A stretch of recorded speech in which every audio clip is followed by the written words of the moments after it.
Olá, eu sou o professor Kleber Rangel e hoje nós vamos falar sobre os números inteiros. Os números inteiros positivos e os números inteiros negativos. Os números inteiros positivos, juntamente com zero, nós já conhecemos. São os números naturais. Os números naturais são utilizados para contagem. O que são números inteiros? São aqueles que não têm a parte de fração, não é um número decimal, com vírgula. Agora, onde a gente encontra os números inteiros negativos? Em diversas situações no nosso dia a dia, nós os encontramos. Aonde, por exemplo? Quando a gente fala de temperatura, aqui no Rio de Janeiro, nós temos temperaturas bastante elevadas. 40 graus Celsius significa 40 graus acima de zero. Essas temperaturas são positivas. Mas há outros lugares no mundo onde essas temperaturas são negativas, abaixo do 0 graus Celsius. Um lugar muito frio, as temperaturas são negativas. Observe o relógio. Esse relógio que nós encontramos nas nossas ruas, eles não só marcam hora, como também marcam a temperatura. E como é que a gente lê essa temperatura? Nós lemos 37 graus Celsius ou simplesmente 37 graus acima de zero. Já no outro relógio, está marcando menos 7 graus Celsius, é um lugar bastante frio, e a gente lê desse jeito, ou menos 7 graus Celsius ou simplesmente 7 graus abaixo de zero. É importante a gente salientar e perceber que os números positivos podem vir ou não com sinal de mais na frente. Já os números negativos, obrigatoriamente, tem que apresentar o sinal menos.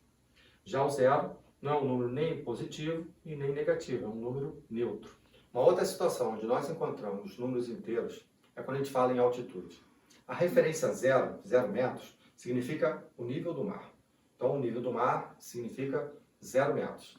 Qualquer altitude acima do nível do mar são as altitudes positivas. E as altitudes para baixo do nível do mar, são chamadas de profundidade, são as altitudes negativas. Se a gente observar nessa gravura, aqui está o nível do mar. As altitudes acima do nível do mar são as altitudes positivas. Reparando aqui, as gaivotas estão voando a 30 metros acima do nível do mar. Altitude positiva. Agora, as altitudes para baixo do nível do mar são chamadas de altitudes negativas ou profundidades, como já havia falado. Se você observar o tubarão, ele está localizado a menos 25 metros, ou seja, 25 metros abaixo do nível do mar. Já o mergulhador está localizado a menos 35 metros, ou seja, 35 metros abaixo do nível do mar. Uma outra situação onde nós encontramos os números inteiros positivos e negativos é quando no futebol a gente fala de saldo de gols. Saldo de gols nada mais é do que a diferença, continha de menos, entre o número de gols marcados e o número de gols sofridos. Se uma equipe faz mais gols do que leva, fica com saldo de gols positivo. Porém, se ele faz menos gols do que leva, leva mais gols do que faz, ele vai ficar com saldo de gols negativo. Se você observar o exemplo, aqui eu tenho um time branco que foi campeão, marcando 10 gols e sofrendo 3. Como a gente faz essa conta? 10 gols marcados, menos 3 gols sofridos, ficou com um saldo positivo de 7 gols. No outro exemplo, já o time vermelho foi o último colocado desse campeonato, marcando apenas 2 gols e sofreu 8 gols. Como a gente faz essa conta? 2 gols marcados, menos 8 gols sofridos, ficou com menos 6, ou seja, saldo negativo de 6 gols. A gente também tem uma outra situação onde a gente encontra os números inteiros. Quando a gente fala em movimentação bancária. E o que significa movimentação bancária? O nome já diz, é a movimentação do dinheiro que entra e que sai da sua conta. E existem algumas palavras que remetem a gente a números positivos, como, por exemplo, crédito, rendimento, lucro, depósito. São palavras que levam a gente a falar em números positivos. Está entrando na sua conta, está rendendo esse dinheiro, está depositando dinheiro, está entrando dinheiro na sua conta. Agora, há outras palavras como débito, dívida, saque, retirada, são palavras que dão a ideia de números negativos, ou seja, está saindo da sua conta, estão sendo retirados da sua conta. Vamos ver isso, essa mesma movimentação bancária, num extrato bancário. O que significa extrato bancário? O extrato bancário é um papel que o banco emite para você, para dizer como foi a sua movimentação bancária num determinado período de tempo. Agora, aqui eu coloquei que o Ricardo Lopes, que é o dono dessa conta, ele tinha R$ 435, saldo, Saldo é quanto tinha na conta, antes da movimentação bancária. Ele tinha R$ 435. Depois ele fez um depósito de 150, ou seja, um crédito, foi creditado na conta dele, R$ 150. Então ele tem que somou 150. Depois ele pagou uma conta, né, menos R$ 157, significa que vai sair dinheiro da conta dele, R$ 157 numa conta paga. Nesse mesmo dia tem uma tarifa paga de 42. E o que é tarifa? Tarifa é um dinheiro que o banco cobra para você, dos serviços que ele faz para você, né, que ele executa para você. Então ele vai tirar dinheiro da sua conta para cobrar esse serviço que ele faz para você. O banco não faz nada de graça. Então, menos R$ 42. E depois aqui, conta paga, mais uma conta paga de R$ 398, ou seja, menos de novo. E ficando com saldo, né, do Ricardo, ficou com saldo no final de menos 12. Vamos fazer essa conta em cima de uma calculadora para vocês analisarem. Ele tinha R$ 435, saldo dele. Depositou um crédito, né, de 150, ficando com R$ 585. Depois ele pagou uma conta de 157 e foi cobrado uma tarifa de 42. E mais uma vez ele pagou uma conta de R$ 398, ficando com saldo negativo de R$ 12.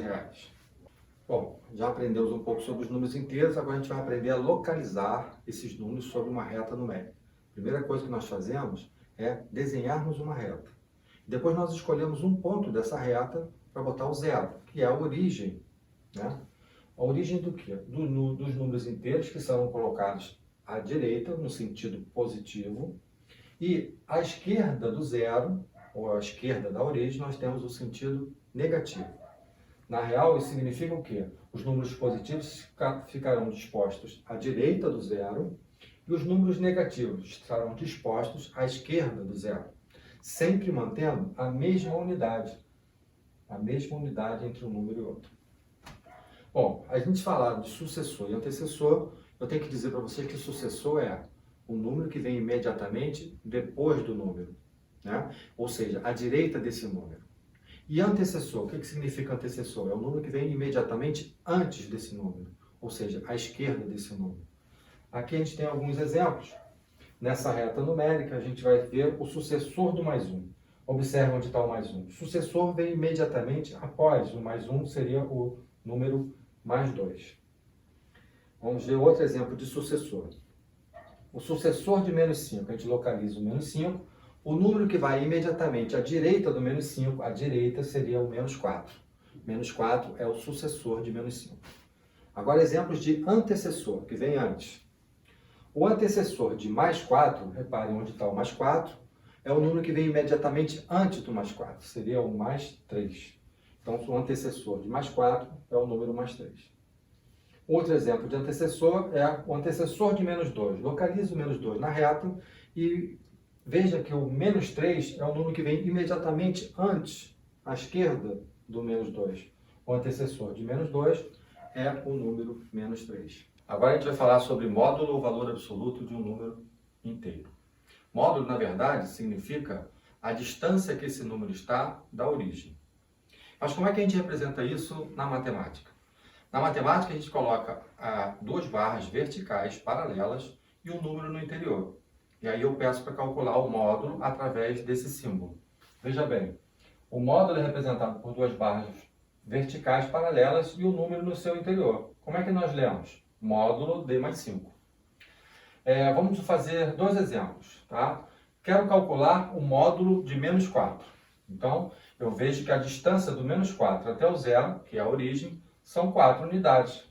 Ou seja, o módulo de menos 4 é igual a 4. Vamos ver outro exemplo.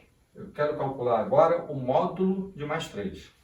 Então, vemos que o mais 3 está a 3 unidades do zero, ou seja, 3 unidades da origem, né? Então, o módulo de mais 3 é igual a 3.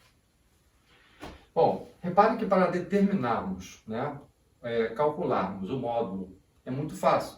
Basta a gente reescrever esse número sem o sinal. Veja outros exemplos. Valor absoluto de menos 5. Mesma coisa que módulo. Módulo de menos 5 igual a 5. O módulo de 48 é igual a 48, basta retirar o sinal. O módulo de zero já não tem sinal. Então, o módulo de zero é sempre igual a zero. Vamos falar agora sobre números opostos ou simétricos. Mas antes eu quero falar com vocês de simetria. Simetria é exatamente quando a gente divide uma figura ou um objeto em duas partes idênticas, que quando sobrepostas, elas devem coincidir perfeitamente. Observando aqui a borboleta, se a gente fizer um eixo de simetria, exatamente onde elas vão se separar, nós conseguimos ter duas partes idênticas, né? Na matemática, a simetria é obtida através da regra de disposição, né, de duas figuras idênticas, onde ambas se correspondem ponto a ponto. Números opostos ou simétricos são aqueles que, quando colocados sobre uma reta numérica, a mesma distância, eles possuem a mesma distância da origem. Possuem a mesma distância da origem ou significa o quê? Possuem o mesmo módulo. Vamos ver agora alguns exemplos de simetria. O oposto ou simétrico do mais 1 é o menos 1, pois possuem a mesma distância do zero. O mais 1 tem a mesma distância do menos 1 até o zero. O oposto ou simétrico do menos 2 é o mais 2. Né? O menos 2 tem a mesma distância do zero, que o mais 2 também a mesma distância para o zero. Agora a gente vai aprender a comparar números inteiros na reta numérica. Tá? Comparar dois números significa você dizer se esse número é maior, menor ou igual ao outro. Na reta numérica fica mais fácil ainda, porque basta você perceber qual número está à direita do outro. Veja bem, se nós tivermos que comparar o 3 e o menos 4, a gente percebe que o mais 3 ele está localizado à direita do menos 4. Então, o mais 3 ele é maior do que o menos 4. Comparando agora outros dois números, o menos 1 e o menos 3. Vamos comparar o menos 1 e o menos 3. Localizando o menos 1 e o menos 3, repare que o menos 1 está à direita do menos 3. Ou seja, o menos 1 ele é maior do que o menos 3. Vamos comparar o zero agora. O zero com os números positivos. O zero ele está à esquerda de qualquer número positivo, ou seja, ele é menor do que qualquer número que esteja do lado direito. E o zero ele é maior do que qualquer número negativo, porque o zero ele está à direita de qualquer número negativo. Bom, se você gostou da aula do tio ou do professor Kleber, você dá um like e se inscreva no canal. Vou deixar disponibilizado aqui, depois desses lives, vários exercícios sobre essa matéria que a gente acabou de ver. São exercícios simples. E no próximo vídeo, nós vamos falar sobre as operações que nós efetuamos com os números inteiros. A soma, a subtração, a multiplicação e a divisão, só que agora com os números inteiros. Muito obrigado e até a próxima.